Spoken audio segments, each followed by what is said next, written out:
So hey and welcome back to another video and I hope कि तुम लोग बहुत ही ज़्यादा अच्छे और मजे में होगे। वीडियो में आगे बढ़ने से पहले मैं कहना चाहती हूँ कि अगर तुमने इससे पहले का एपिसोड अब तक नहीं देखा है तो तुम जानते हो कि तुम्हें क्या करना है। हाँ जी, यहाँ आई बटन पे उसका लिंक आ रहा होगा, जाओ और जल्दी से देख के उससे यहाँ पे वापस और अगर ऑलरेडी देख लिया है तो बिना किसी देर के वीडियो को शुरू करते हैं। तो जैसा कि हमने लास्ट एपिसोड में देखा था जहाँ पर इलेक्ट्रोलस की हेल्प से सैर और हाउ चैन की सारे इश्यूज सॉल्व हो गए थे, जिसके बाद फाइनली इलेक्ट्रोलस उन दोनों को एक बहुत ही कमाल के अंदाज के साथ फेयरवेल कहता है, जिसके बाद फाइनली इतना टाइम बाद लव हाउचेन और सैर का रीयूनियन हो जाता है। तो हमारी एपिसोड की स्टार्टिंग होती है और हमें एक लेडी को दिखाया जाता है जहाँ पर वो लिनसिन को एक लेटर लिख रही होती है, जहाँ पर वो उस लेटर में लिखती है, लिनसिन तुमसे मिले एक अरसा हो चुका है, पता नहीं तुम्हें मेरी याद आती भी होगी या नहीं। साथ ही उस होली वॉर को हुए भी अब 4 साल बीत चुके हैं और 4 साल हो चुके हैं जब तुम घर छोड़कर गए थे। जिसके बाद वो लेडी आगे बताती है कि 4 साल पहले जो होली वॉर हुआ था उसमें हमें बहुत ज्यादा हैवी लॉस भी हुआ था, जिसने कि हमारे पूरे इंटायर अलायंस को भी बहुत बुरी तरीके से इफेक्ट किया था। बहुत से मासूम लोगों ने अपने प्यार, घर, परिवार सब कुछ उस वॉर में खो दिया और हमारी इस सारी सिचुएशन को देखते हुए लीडर यांग ने सभी को यही बताने की कोशिश की है कि अब हमें एक नए लीडर और नए अलायंस की जरूरत है। उन्हें उम्मीद थी कि वो 6 हॉल को फिर से रिकॉग्नाइज कर पाएंगे। जिसके बाद उन्होंने सभी को गैदर किया, रिसोर्सेज को गैदर किया और पता नहीं क्यों, न जाने मुझे ऐसा क्यों लगता है कि ये प्रपोजल कभी भी काम नहीं आने वाला और ना ही इसे कभी भी इम्प्लीमेंट किया जाने वाला है। लेकिन मुझे आने वाले दिनों में बहुत ही ज्यादा उम्मीदें हैं और मुझे लगता है कि अगर एक नई अलायंस को फॉर्म किया जाए तो हमारी स्ट्रेंथ पहले से कई गुना ज्यादा स्ट्रॉन्ग बन जाएगी। और क्या तुम जानते हो कि हमारी बर्निंग लीगन अब जियालिंग पास की सबसे पहली और फर्स्ट लीगन बन चुकी है। और मुझे तुम्हें बताते हुए बहुत ही ज्यादा खुशी हो रही है कि मैंने सक्सेसफुली लेवल 8 तक ब्रेक थ्रू कर लिया है। साथ ही मैं तुम्हें ये भी बताना चाहती हूँ कि यहाँ पर हम सभी तुम सभी के रिटर्न होने का बेसब्री से इंतजार कर रहे हैं। इसी के साथ हमें प्रेजेंट टाइम का सीन दिखाया जाता है जहाँ पर वो लेडी आगे लिखती है कि आने वाली कुछ ही दिनों में हमारे इस चल रही अलायंस का हर 10 साल में होने वाला वो टेम्पल टूर्नामेंट भी होने वाला है और जब वो दिन आएगा तो मैं मेरे ग्रैंड पा के साथ होली सिटी जाऊंगी। लेकिन मैं ये बता दूं कि मैं वहाँ पर कम्पीट करने नहीं जाऊंगी, बल्कि मैं वहाँ पर अपने कुछ अच्छे दोस्तों से मिलने जाऊंगी। जिसके बाद वो अपने मैसेज में आगे लिखती है कि मैंने सुना कि तुमने मेरे बारे में भी मेंशन किया था, साथ ही मैंने ये भी सुना है कि जो हमारी ऑक्शन हाउस है वो बीच बीच में लोगों को सेंड करती है ताकि उन्हें तुम्हारे बारे में इंफॉर्मेशन मिल सके। और वहाँ पर मुझे कुछ ऐसे लोग भी मिले हैं जो बिल्कुल मेरी तरह ही अपने अपनों का इंतजार कर रहे हैं, क्योंकि हम सभी को यकीन है कि तुम और तुम्हारी पूरी टीम हमारी उम्मीद की किरण हो, जो कि जब तक हमारे साथ और हमारी इस अलायंस के साथ है कोई भी चमत्कार हमारे लिए नामुमकिन नहीं है। और चिंता मत करो, मैं हमारी एग्रीमेंट को फुलफिल जरूर करूंगी और हमारी बर्निंग लीगन्स के अगेंस्ट हमेशा गार्ड करती रहूंगी और साथ ही मैं हमारे ग्रैंडपा का भी बहुत ही ज्यादा ख्याल रखूंगी। जिसके बाद वो उस मैसेज को बंद करते हुए लिनसिन की तरफ देखते हुए कहती है कि पर मैं चाहती हूँ कि तुम भी अपना प्रॉमिस फुलफिल करो, जो कि बस उसकी इमेजिनेशन होती है। और वो लिनसिन की तरफ देखते हुए कहती है कि तुमने वादा किया था कि तुम हर हाल में वापस आओगे, तो प्लीज अपना प्रॉमिस मत तोड़ना। इसी के साथ वो लेडी अपना ड्रॉर खोलती है जहाँ पर हमें ऐसे ही अनगिनत लेटर्स दिखाई देते हैं, जिससे पता चलता है कि वो लिनसिन का बेसब्री से इंतजार कर रही है। क्योंकि गाइस एज यू नो कि पिछले 5-6 एपिसोड में हमें जियालिंग पास का कोई भी सीन नहीं दिखाया गया और जिस वजह से जब हाउचेन और उसकी पूरी टीम वहाँ फाइट कर रही थी तो हमें उनसे जुड़े लोगों के बारे में कोई भी सीन नहीं दिखाया गया था। जिसके साथ ही जैसे ही वो ड्रॉर को क्लोज करती है उससे लिनसिन से जुड़े एक एक करके सारे पल याद आने लगते हैं और वह सभी उसकी नजरों के सामने आ जाता है, जिससे वो लिनसिन को पहले से भी ज्यादा मिस करने लगती है। और फिर वो बहुत ही ज्यादा अपसेट होते हुए कहती है कि लिनसिन आखिर तुम कब वापस आओगे। कहते साथ ही उसकी आंखों में आंसू आ जाता है, लेकिन उसी दौरान उसका ग्रैंडपा आते हुए कहता है कि जूनर आखिर तुम क्या कर रही हो। और अपने ग्रैंडपा की आवाज सुनते ही वो अपने आंसुओं को छुपाने लगती है और कहती है कि कुछ खास नहीं। जिसके बाद उसका ग्रैंडपा मगर ये सारी सिचुएशन देखकर समझ जाता है, लेकिन वो उसे कहने लगता है कि मुझे लगता है कि इस कंपटीशन के एंड होने के बाद तुम्हें वापस से नाइट हॉल चले जाना चाहिए और चिंता मत करो, मैंने लाओ हान से बात कर ली है, तुम उसके साथ वापस जा सकती हो। लेकिन शिनर उसके पास जाती है, उसका हाथ पकड़ती हुई कहती है कि ग्रैंडपा प्लीज आप मुझे एडवाइस देना बंद कीजिए, क्योंकि आप चाहे जो कुछ कर ले मैं कभी भी मैजिक पैलेस को छोड़कर नहीं जाने वाली और ये एग्रीमेंट मेरे और उसके बीच में बहुत पहले ही हो चुका है, जिसे मैं नहीं तोड़ना चाहती। जिस पर उसका ग्रैंडपा बहुत ही ज्यादा उदास होते हुए कहता है कि शिनर आखिर क्यों तुम 4 साल से उसका इंतजार कर रही हो, क्योंकि मेरे बच्चे 4 साल कम नहीं होते हैं, किसे पता कि वो सब के सब मारे जा चुके हैं और भले ही वो जिंदा हो लेकिन वो जहाँ पर है वहाँ से वापस आना हरगिज मुमकिन नहीं और मुझे डर है कि कहीं तुम उसके इंतजार में अपनी पूरी जिंदगी बर्बाद न कर लो। ये कहते साथ ही वो बहुत ही ज्यादा उदास हो जाता है। हम देखते हैं कि शीनर भी यहाँ पर थोड़ी उदास हो जाता है, लेकिन अगले ही पल वो अपने ग्रैंडपा को चीयर अप करते हुए कहते हैं कि एक बात बताइए कि आप अपनी ग्रैंड डॉटर को डिसलाइक करते हैं, आपको मैं पसंद नहीं हूँ। हाँ, जिस पर वो कहने लगता है कि भला ऐसे कैसे हो सकता है कि मैं तुम्हें पसंद ना करूँ, मैं बस तुम्हारी फिक्र कर रहा हूँ, क्योंकि इस बार होने वाले इस टेम्पल कंपटीशन की कंडीशन बहुत ही ज्यादा कॉम्प्लिकेटेड है और मुझे डर है कि यहाँ पर बहुत से आने वाले खतरा भी हमारा इंतजार कर रहा होगा और जिससे हमारे 6 पैलेस की सिचुएशन भी बहुत बुरी तरीके से चेंज होने के चांसेस हैं। और जरा देखो, तुम ऐसा नाइट होने के नाते इस मैजिक पैलेस में हो। जिस पर शीनर उसे कहने लगती है कि एक बात बताइए कि क्या हमारा मैजिक पैलेस इस बार मूव करने वाला है। जिस पर ग्रैंडपा लिन हाँ में जवाब देते हैं। इसी के साथ सीन शिफ्ट होता है और उन्हें दिखाया जाता है कि जोरों की बिजली कड़क रही होती है। इसी के साथ हमें यहाँ पर लीडर को दिखाया जाता है, जहाँ पर उसके पास 2 लोग आते हैं और वो उसे बताने लगता है कि मुझे अभी अभी मैजिक टेम्पल से कुछ मैसेजेस रिसीव हुए हैं। जिसके बाद वो अपने हाथों में एक मैसेज दिखाते हुए कहता है कि ली ज़ेंजी फाइनली हमारी रिकॉग्नाइजेशन ऑफ 6 हॉल्स के लिए अपग्रेड हो चुका है। जिसके बाद वो उन सभी को रिसोर्सेस गैदर करने का ऑर्डर दे देता है, क्योंकि न्यू अलायंस के लिए अब वक्त आ गया है कि हम दोबारा से सभी को प्रपोजल दें। जिस पर दूसरा पर्सन कहने लगता है कि पर मैं चाहता हूँ कि इससे पहले हमें थोड़ा सोच लेना चाहिए और मैजिक पैलेस हमेशा से ही इसके खिलाफ रहा है, लेकिन हैरानी है कि इस बार वो कैसे मान गया। जिस पर दूसरा पर्सन कहने लगता है कि इसके पीछे भला और क्या रीजन होगा। जाहिर है कि टेम्पल कंपटीशन बहुत ही जल्द शुरू होने वाला है और जैसा कि मुझे मेरे इंटेल से पता चला है, इसके अकॉर्डिंग हम इस कंपटीशन के मिडल में नया लीडर री इलेक्टेड नहीं किया जा सकता और जो भी नया लीडर होगा वो टेम्पल कंपटीशन के फर्स्ट रैंक पर ही डिपेंड करेगा। जिसके बाद वो गुस्से के साथ टेबल पर अपना हाथ पटकते हुए कहता है कि मुझे यकीन है कि वो हम नाइट्स को बस प्रोवोक करना चाहता है और चाहे जो हो जाए, इस बार इस टेम्पल कंपटीशन में उसका मैजिक पैलेस कभी भी फर्स्ट नहीं आने वाला और मैं उसे कभी भी 6 पैलेसेस को कंट्रोल करने नहीं दूंगा। जिस पर वहाँ मौजूद दूसरा बंदा कहता है कि मुझे लगता है कि इस बार उसकी स्पिरिचुअल पावर 5 लाख पॉइंट से भी ज्यादा हो गई होगी, लेकिन इससे फर्क नहीं पड़ता।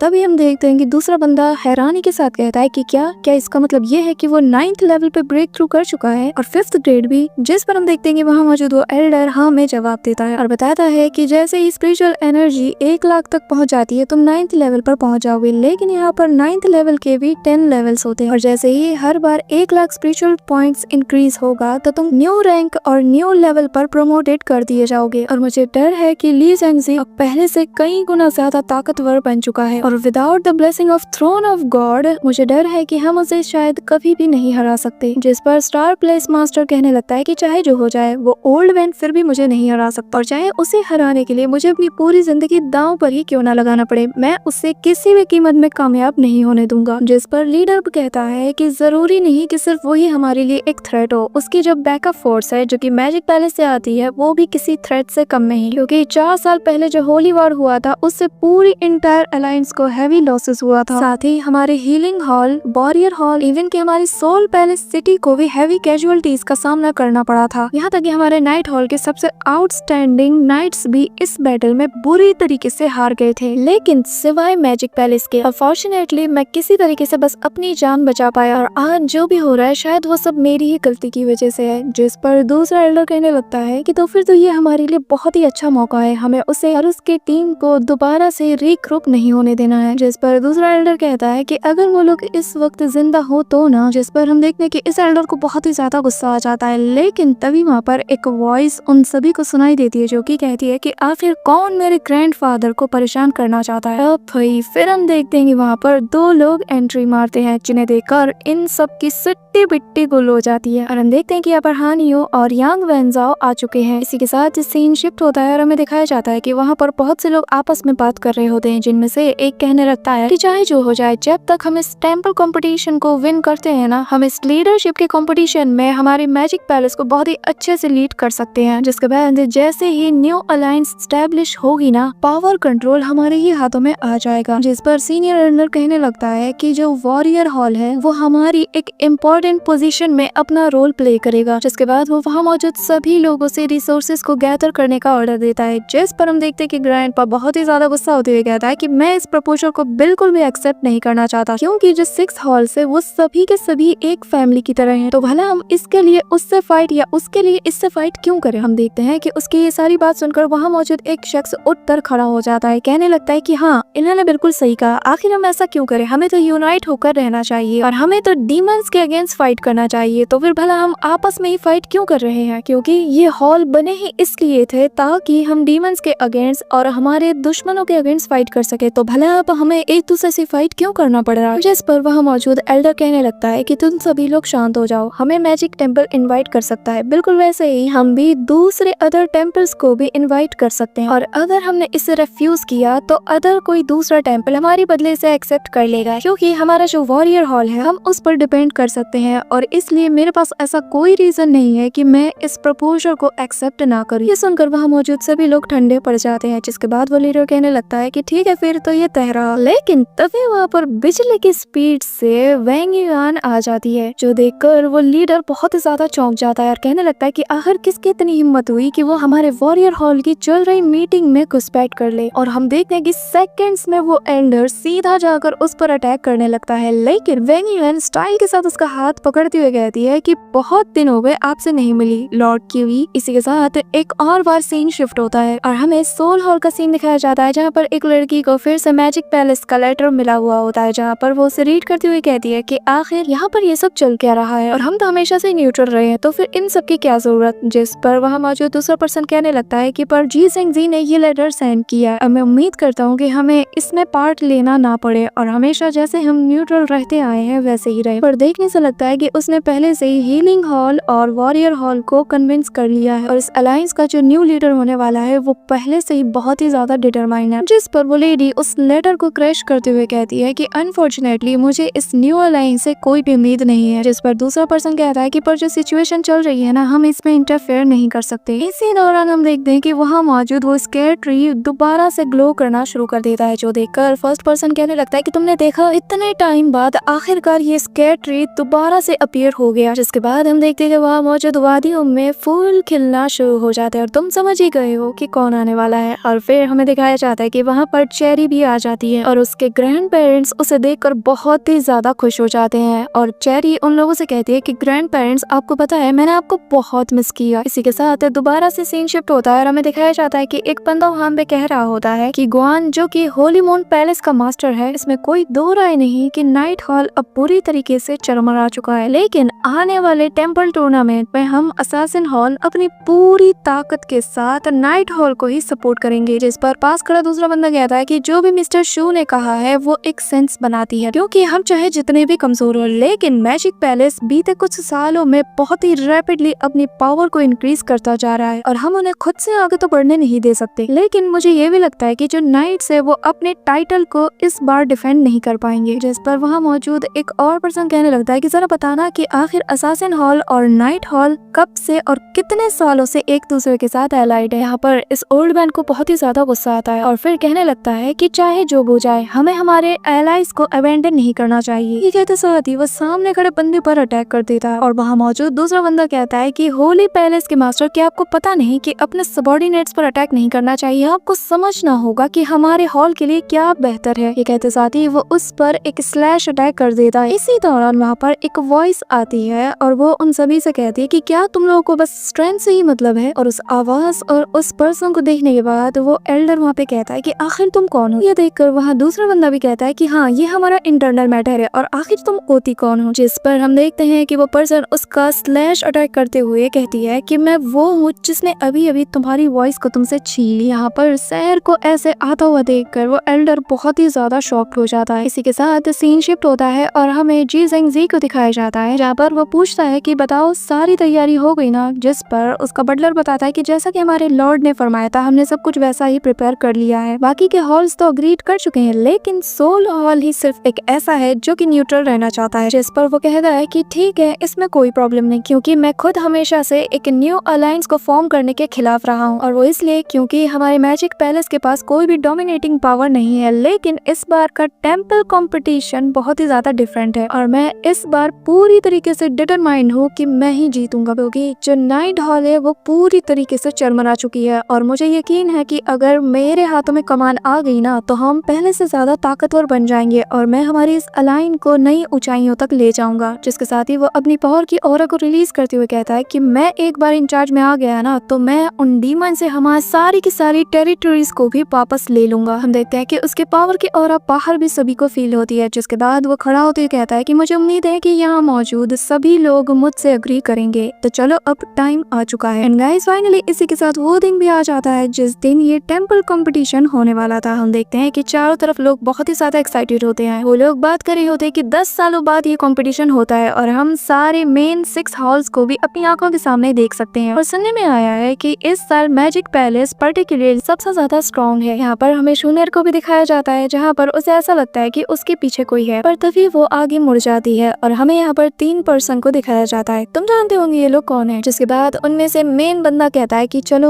अब वक्त आ चुका है। इसी के साथ हमें टेम्पल कंपटीशन के अंदर का सीन दिखाया जाता है जहाँ पर खचाखच भीड़ भरी होती है और चारों तरफ आतिशबाजी भी शुरू हो जाती है। इसी के साथ टेम्पल कंपटीशन का आगाज हो जाता है और लोग कहते हैं कि मैंने तो नाइट पैलेस पर बेट लगाया है, तो कोई कहता है कि मैंने तो मैजिक पैलेस पर लगाया है। एंड फाइनली इसी के साथ हम देखते हैं कि वहाँ पर title level demon hunting group का लीडर चेन ज़िडियन भी आ जाता है। जिसके साथ ही वो आते साथ ही कहने लगता है कि इस साल होने वाले टेम्पल कंपटीशन में मैं एज अ चीफ जज यहाँ पर सभी को जज करने वाला हूँ और सिर्फ प्रोफेशनल और लेवल 8 से अबव के ही मैजिशियंस इसमें पार्टिसिपेट कर सकते हैं। एंड टू बी फेयर मैं पहले ही बता दूं कि इस कंपटीशन में कोई भी आर्टिफैक्ट इक्विपमेंट यूज करना कम्प्लीटली प्रोहिबिटेड है। और इस साल होने वाले टेम्पल कंपटीशन में टोटल 256 पीपल्स पार्टिसिपेट कर रहे हैं, जो कि बेसिकली यहाँ पर अपने अपने रिस्पेक्टिव को रिप्रेजेंट करेंगे। और यहाँ पर 1-on-1 फाइट होने वाली है, तो जिसके पास भी ज्यादा पॉइंट्स होंगे वो लोग इस कंपटीशन को जीत जाएंगे। जो सुनकर वहाँ मौजूद सभी लोग बहुत ही ज्यादा एक्साइटेड हो जाते हैं। जिसके साथ ही वहाँ पर दोनों हॉल्स के नाइट्स आना शुरू हो जाते हैं। हम देखते हैं कि यहाँ पर मैजिक पैलेस के बहुत से नाइट्स को देखकर लोग बहुत ही ज्यादा एक्साइटेड हो जाते हैं। इसी दौरान वहाँ की लाइट्स ऑफ हो जाती हैं और वहाँ मौजूद एक बंदा कहने लगता है कि सारे 6 के 6 हॉल्स आ गए ना, तो भला ये कंपटीशन अब तक स्टार्ट क्यों नहीं हुआ, क्या अब भी कुछ बाकी रह गया है। हम देखते हैं कि इसी दौरान वो बंदा वहाँ पे कहने लगता है कि यहाँ पर 6 के 6 हॉल्स तो आ गए हैं, लेकिन इस साल हमारे साथ एक स्पेशल टीम भी होगी जो कि as a title level demon hunter group ही है और जो आज यहाँ पर इस टेम्पल कंपटीशन में पार्टिसिपेट करने वाली है। यहाँ पर हम देखते हैं कि ये सुनते साथ ही जी जेंगजी का चेहरा पीला पड़ जाता है और वो हैरानी के साथ एंट्रेंस की तरफ देखता है जहाँ से कुछ लोग स्टाइल के साथ एंट्री मारते हैं। यहाँ पर हम देखते हैं कि बाकी के लोग भी उसी एंट्रेंस की तरफ बहुत ही गौर से देख रहे होते हैं। जिसके बाद वो होस्ट आगे बताने लगता है कि इस ग्रुप ने बहुत से लोगों को रिक्रूट किया है और इनकी तादाद अब 10 की। जिसके साथ ही वो पूरा ग्रुप वहाँ पर आ जाता है और वो होस्ट आगे कहने लगता है कि इस डीमन हंटिंग ग्रुप का नाम है डॉन ऑफ लाइट। यहाँ पर उन सभी को देखकर वहाँ मौजूद पूरी क्राउड बहुत ही ज्यादा एक्साइटेड हो जाती है। वो लोग जोर जोर से चिल्ला रहे होते हैं। हमें यहाँ पर शूनियर को भी दिखाया जाता है जो कि उन्हें देखकर शॉक्ड हो जाती है। जिसके बाद वो कहने लगती है कि फाइनली तुम आ गए। हम देखते हैं कि वहाँ पर हमें सभी को दिखाया जाता है और उन्हें देखकर वहाँ मौजूद लोग बहुत ही ज्यादा एक्साइटेड हो जाते हैं। जिसके बाद वो होस्ट आगे बताता है कि ये जो यहाँ पर डीमन हंटिंग ग्रुप है ये सारे अब तक के लेजेंड्स में सबसे ज्यादा यंगेस्ट है और वहाँ पर किसी को भी ये नहीं पता होता है कि लॉन्ग हॉर्चन भी वापस आ चुका है। और वो लोग क्राउड में बैठ के आपस में कह रहे होते हैं कि ये लोग शायद इसीलिए वापस आ पाए हैं क्योंकि इनके लीडर की सैक्रिफाइस की वजह से ह्यूमंस और ह्यूमंस के बीच में ट्रूस कायम हो पाया है। जिसके बाद एक ऑडियंस में से पर्सन कहने लगता है कि इनका लीडर तो मर चुका है ना, तो क्या ये अब भी इस कंपटीशन में हिस्सा ले सकते हैं? क्या ये लोग आज सच में इस कंपटीशन में हिस्सा लेंगे? हम देखते हैं कि इसी दौरान सारे हॉल्स लीडर की नजर भी उन्हीं पर टिकी रहती है। यहाँ पर जी जेंगजी उन्हें देखते साथ ही कहने लगता है कि डॉन ऑफ लाइट, तो तुमने ये टाइम चुना है वापस आने का, लेकिन तुम्हारा लीडर तो जा चुका है और जब तक मैं फर्स्ट पोजीशन में आ सकता हूँ मुझे किसी चीज की फिक्र नहीं, क्योंकि आज यहाँ पर इस कंपटीशन को जीतने के बाद इस अलायंस का पूरा कंट्रोल मेरे हाथ में आ जाएगा। इसी के साथ हमें फाइनल सीन में जी जेंगजी वर्सेस हार्चन को दिखाया जाता है।